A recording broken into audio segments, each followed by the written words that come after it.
കൊച്ചിയുടെ തീരദേശ മേഖലയിൽ നിന്ന് SSLC പരീക്ഷയിൽ 100% വിജയം കരസ്ഥമാക്കിയ വിദ്യാർത്ഥികളെയും അധ്യാപകരെയും ആദരിച്ച് കൊച്ചി കാരുണ്യ സംഘവേദി.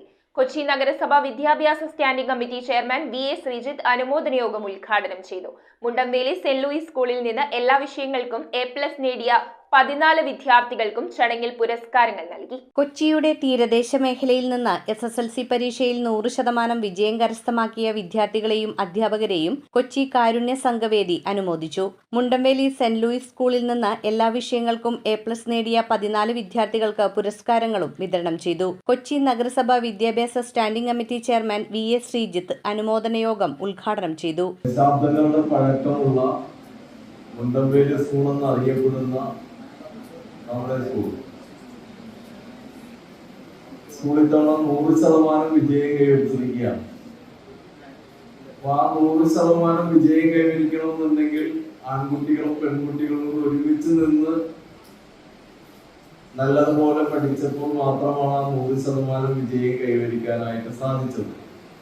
അപ്പോ ആ 100% വിജയം കൈവരിച്ച എല്ലാ കുട്ടികളെയും കൊച്ചി നഗരസഭയ്ക്ക് വേണ്ടി പ്രത്യേകമായി ഞാനിവിടെ അഭിനന്ദിക്കുകയാണ്. കാരുണ്യ സംഘവേദി പ്രസിഡന്റ് PT ബോണിഫസിന്റെ അധ്യക്ഷതയിൽ നടന്ന യോഗത്തിൽ general secretary PG Lawrence, vice president TP Sophia, assistant school manager father Fabin Sebastian, Saint Louis High School പ്രധാനാധ്യാപിക PA മിനി, സെന്റ് സെബാസ്റ്റ്യൻസ് പ്രധാനാധ്യാപിക റീന PV, പൂർവ്വ വിദ്യാർത്ഥി Xavier Raju, programme coordinator PP Jacob, secretary doctor MS Sujith, Henry Joseph, Prem Jose എന്നിവർ സംസാരിച്ചു.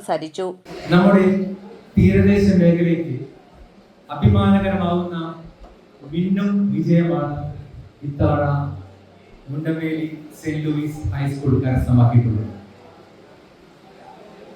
ഇതിന്റെ പിന്തുണയിൽ പ്രവർത്തിച്ച അധ്യാപകർക്കും അവരെ പിന്തുണച്ച പ്രധാന അധ്യാപകർക്കും അനധ്യാപകർക്കും PTA ഭാരവാഹികൾക്കും രക്ഷാകർത്താക്കൾക്കും പൂർവ്വ വിദ്യാർത്ഥികൾക്കും കാരുണ്യ സംഘവേദിയുടെ പേരിൽ ഞാൻ അഭിനന്ദനം അറിയിക്കുകയാണ്. വിദ്യാർത്ഥി സുഹൃത്തുക്കളുടെ സന്നിഹിതരായിട്ട് അവർക്ക് അവരുടെ ജീവിതത്തിലെ ഏറ്റവും സുപ്രധാനമായിട്ടുള്ള തീരുമാനങ്ങൾ എടുക്കുന്നതിന് വേണ്ടിയുള്ള കാര്യങ്ങൾ ഗ്രഹിക്കുന്നതിനാണ് നിങ്ങളിവിടെ എത്തിച്ചേർന്നത്. ഞാൻ അതുകൊണ്ട് വളരെ ഹ്രസ്വമായ ഒരു സ്വാഗത പ്രസംഗമാണ് ഉദ്ദേശിച്ചത്. എന്നിരുന്നാലും ആമുഖത്തിൽ പറഞ്ഞ പോലെ കാരുണ്യ സംഘവേദി എന്ന ഞങ്ങളുടെ സംഘടന കഴിഞ്ഞ 18 വർഷമായി കൊച്ചിയുടെ എല്ലാ സാമൂഹ്യ സാംസ്കാരിക പാലിയേറ്റീവ് രംഗത്ത് വളരെ ശക്തമായ രീതിയിലുള്ള പ്രവർത്തനങ്ങൾ നടത്തി മുന്നോട്ട് പോകുന്നു. അതിൽ ഏറ്റവും പ്രധാനപ്പെട്ട ഒരു വിഭാഗമാണ് ഈ വിദ്യാഭ്യാസ രംഗത്തെ ഇതുപോലെയുള്ള ബോധവൽക്കരണ പരിപാടികൾ.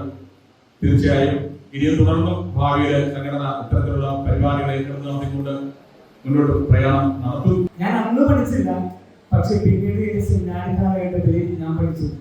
എന്റെ ഫിലോസഫി തിയോളജി കാലഘട്ടങ്ങളിൽ ഒരിക്കൽ പോലും എനിക്ക് ഒരു സെമസ്റ്ററിൽ പോലും എനിക്ക് 80 കുറവ് മാർക്ക് കിട്ടിയിട്ടില്ല.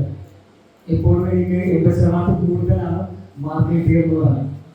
അപ്പോ ഞാൻ പറഞ്ഞു വന്നത് ബൈബിൾ പറയുന്നത് മാത്രമല്ലേ, അധ്വാനിക്കാത്തവരും ഭക്ഷിക്കാതിരിക്കുക. അതിന്റെ അർത്ഥം എന്ന് പറഞ്ഞാൽ നിങ്ങൾ അധ്വാനിച്ചില്ലെങ്കിൽ നിങ്ങൾക്ക് ഭക്ഷിക്കാൻ പറ്റില്ല. നിങ്ങൾ അധ്വാനിച്ചുകൊണ്ടാണ് നിങ്ങൾക്ക് എല്ലാവർക്കും അന്യന്മാർക്ക് എല്ലാവർക്കും ഫുൾ A+ കിട്ടിയത്. കാരണം അവര് രാപ്പമില്ലാതെ അധ്വാനിച്ച് പഠിച്ചു. അതുകൊണ്ട് അവർക്ക് എല്ലാവർക്കും നല്ല മാർക്ക് കിട്ടിയെന്നുള്ളതാണ്. കുട്ടികളുടെ വ്യക്തിത്വ വികാസം എന്ന വിഷയത്തിൽ ആവില കോളേജ് റിട്ടയർഡ് അധ്യാപിക ലില്ലി ആന്റണിയും കരിയർ ഗൈഡൻസ് സംബന്ധിച്ച് Saint Paul's College assistant professor doctor Jibin ജേക്കബും ക്ലാസുകൾ നയിച്ചു. News bureau, Kochi. +2 2 മാസം ജോലിയോടൊപ്പം ഡിഗ്രി PG LLB B.Ed പഠനം. Deepa college 9895643526 www.deebacollege.com